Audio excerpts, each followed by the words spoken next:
Good morning students. Class 8 chapter 7 part 4 हो चुका था, सॉरी पार्ट 5 हो चुका था।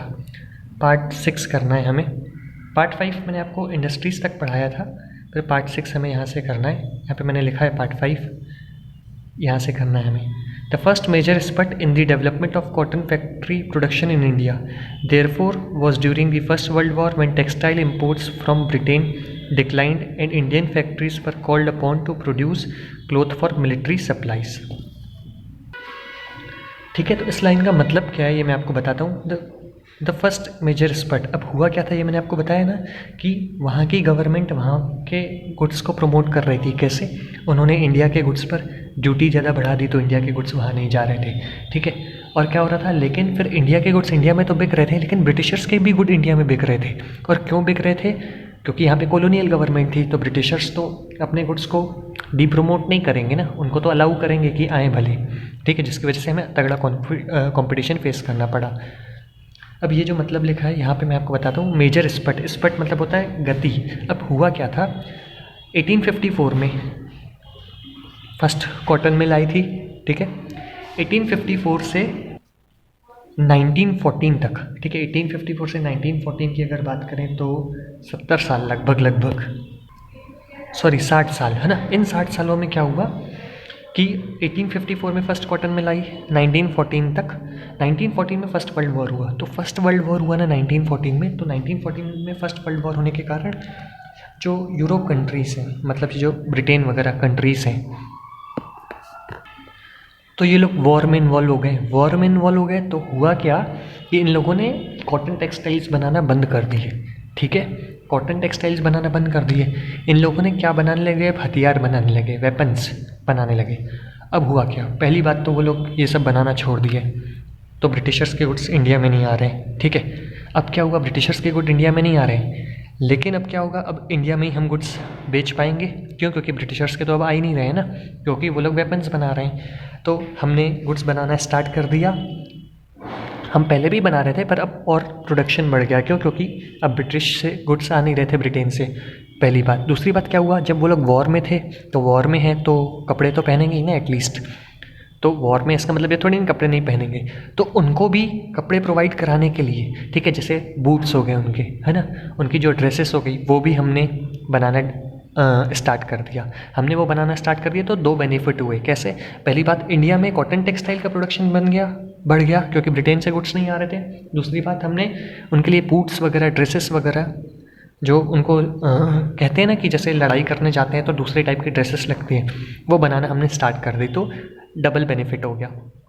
ठीक है, तो फर्स्ट वर्ल्ड वॉर के बाद कंडीशन सुधरी, हम उठे क्योंकि हमें एक मौका मिल गया ना प्रोडक्शन करने का। ठीक है, अब लिखा है sword of Tipu Sultan and wootz steel. Sword of Tipu Sultan, अब क्या हुआ, टीपू सुल्तान की सॉर्ड को लेकर, टीपू सुल्तान की सॉर्ड के पर्सपेक्टिव से हम आयरन एंड स्टील इंडस्ट्री समझेंगे। कैसे, अभी बताता हूँ। आपकी बुक में जहाँ पर ये कॉपी पड़ी है, मैंने कॉपी इसलिए रखी है ताकि बुक को बैलेंस हो पाए। कॉपी यहाँ पे आपने देखा होगा टीपू सुल्तान की सॉर्ड है, सॉर्ड मतलब तलवार।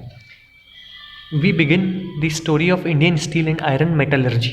मेटलर्जी मतलब होता है, जैसे बायोलॉजी मतलब होता है ना, बायोलॉजी मतलब जीव ज्ञान, वैसे ही मेटलर्जी मतलब होता है धातु क्या विज्ञान, साइंस ऑफ मेटल्स।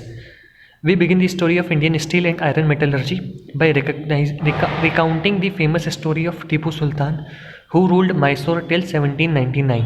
जो टीपू सुल्तान है ना, वो मैसूर के किंग थे, मतलब बोला जाता है उन्हें टाइगर ऑफ मैसूर। तो 1799 में वो लड़े थे, 1799 में उनकी डेथ हो गई थी। By recounting the famous story of Tipu Sultan, Tipu Sultan की एक स्टोरी को लेकर बताया जा रहा है जिन्होंने मैसूर में रूल किया था 1799 तक।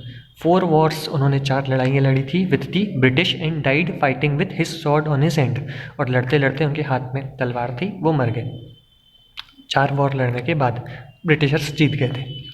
Tipu's legendary sword are now part of valuable collection in museums in England. अंग्रेजों ने क्या किया कि उनकी जो तलवार है वो उठा के लेकर गए, कहाँ पे, अपने म्यूजियम में, इंग्लैंड में। But do you know why the sword was so special? The sword had an incredibly hard and sharp edge that could easily rip through the opponent's armour. वो सॉर्ड में ऐसा क्या अनोखी सी चीज़ थी, मतलब ऐसी क्या अलग थी भाई सॉर्ड, वो उन्हीं की क्यों लेकर गए, सैनिकों की क्यों नहीं लेकर गए? इसलिए क्योंकि जो स्वॉर्ड थी ना, इतनी वो नुकीली थी, इतनी गजब तरीके से बनी थी। Had an incredibly hard and sharp edge, उसकी जो धार थी इतनी हार्ड और शार्प थी कि रिप मतलब चीर फाड़ दे।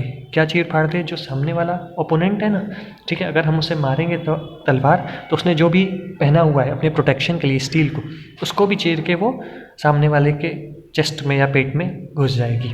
ठीक है, तो मतलब इतनी वो स्ट्रॉन्ग तलवार थी। Could easily rip through the opponent's armour, armour मतलब सेना, सामने वाले की जो सेना है उसको छेद के बाहर निकल आएगी, इतनी स्ट्रॉन्ग थी वो तलवार। This quality of this sword came from a special type of high carbon steel called wootz. अब ये जो स्वॉर्ड है ये किससे बनी है?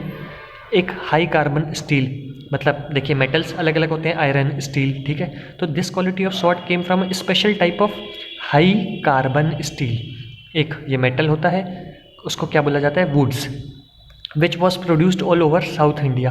विच वॉज होता था कहाँ पे? साउथ इंडिया में। Wootz steel when made into swords produce a very sharp edge with a flowing water pattern। अब क्या हुआ? Sorry, with a flowing water pattern, है ना। वुड्स स्टील जो स्वॉर्ड्स बनाई जाती थी तो बहुत शार्प एज होती थी। Produced a very sharp edge with a flowing water pattern. Flowing water pattern मतलब उसके जो जहाँ से उसे पकड़ा जाता है तो वहाँ पे ऐसा लगता था कि पानी बह रहा है ना, मतलब इस पैटर्न में बनाई जाती थी। जैसे फूल छपे रहते तो लगता है वो फूल, ठीक है, वैसे फ्लोइंग वाटर पैटर्न में लगता है कि इसमें पानी बह रहा है। This pattern came from very small carbon crystals embedded in the iron. This pattern came from very small carbon crystals. Small carbon crystals जैसे नगीने होते हैं ना, ठीक है, वो क्रिस्टल्स लगा दिए गए थे किसमें? उसकी आयरन में, जिससे क्या लगता था कि वो पानी बह रहा है, ठीक है। This pattern came from very small carbon crystals embedded in the iron. Embedded मतलब गड़े हुए।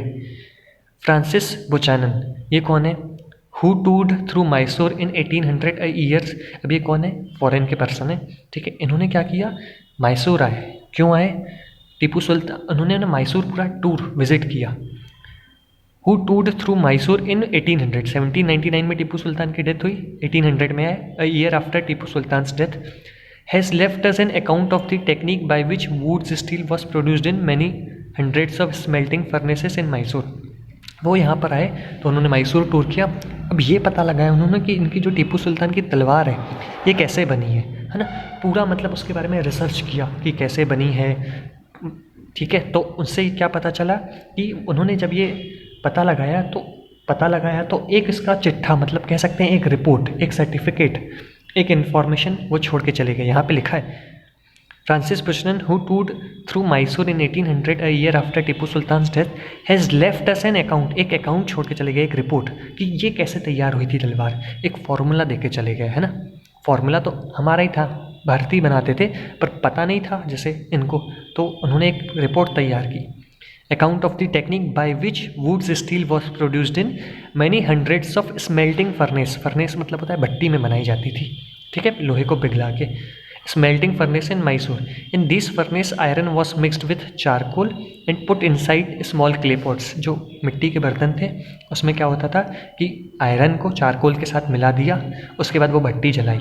Through an intricate control of temperature. Intricate जैसे देखिए अभी जो गैस है हमारे घर पे, तो हमको कम करना है, कम कर दिया, ठीक है, बढ़ाना है, बढ़ा दिया। क्यों? क्योंकि वो गैस है। पर भट्टी को इतना कंट्रोल करना आसान नहीं था, क्योंकि देखिए भट्टी में तो हमने कोयला डाल दिया, अब मान लीजिए टेम्परेचर बहुत ज़्यादा हो गया, तो ऐसा नहीं कि तुरंत ऐसे टेम्परेचर कम हो गया, वो कोयला निकालना पड़ेगा, और कोयला निकालने के लिए एक बहुत गर्म टेम्परेचर हो जाता है वहाँ पे, तो उसे निकालना इतना आसान नहीं है कि मुझे थोड़ा 1 डिग्री सेल्सियस कम करना है तो 1 डिग्री कर दिया। कोयला एकदम से निकाल लूँगा एक पूरा पीस तो हो सकता है बहुत कम हो जाए, या एक पीस एकदम से डाल दूंगा तो बढ़ जाए। तो इतना आसान नहीं था टेम्परेचर कंट्रोल करना, बहुत एक बारीक टेम्परेचर पे, कि मतलब इतना 77.6 तो 77.6 ही होना चाहिए। तो टेम्परेचर को बहुत बारीकी से कंट्रोल करके वो लोहे को पिघलाया जाता था, ठीक है। इंट्रिकेट मतलब होता है बारीकी से कंट्रोल किया जाता था टेम्परेचर को। The smelters produced steel ingots. Ingots मतलब क्या होता है? जैसे गोल्ड है, ठीक है, तो गोल्ड है, गोल्ड चेन है या गोल्ड की अंगूठी है, हमने गोल्ड बिस्किट्स सुना होगा, ठीक है। गोल्ड बिस्किट्स बना के रख लिए गए, अब उसको हम पिघला के क्या कर सकते हैं? गोल्ड चेन बना सकते हैं, या तो हम उसको क्या कर सकते हैं? गोल्ड चेन, गोल्ड और अंगूठी बना सकते हैं, ठीक है, ईयर रिंग्स बना सकते हैं। तो स्टील इंगॉट्स बनाए जाते थे, एक ब्रिक, लोहे की या स्टील की ब्रिक बनाई जाती थी, एक ब्लॉक, ठीक है, that were used for sword making, not just in India but in west and central Asia. मान लीजिए वो एक ब्लॉक बना दिया गया स्टील का, ठीक है, अब उससे क्या होगा, स्टील का ब्लॉक बना दिया, कल को कोई तलवार बनानी है तो रॉ आयरन से पहले उसको ब्रिक में कन्वर्ट किया जाता था, एक ब्लॉक में, फिर अगर हमें उस ब्लॉक से कोई तलवार वगैरह बनानी है या लोहे का कोई भी इक्विपमेंट बनाना है तो हम वो बना लेते थे उसको पिघला के। Not just in India but in west and central Asia too. Students यहाँ से हम कल पढ़ेंगे, ठीक है, थैंक यू।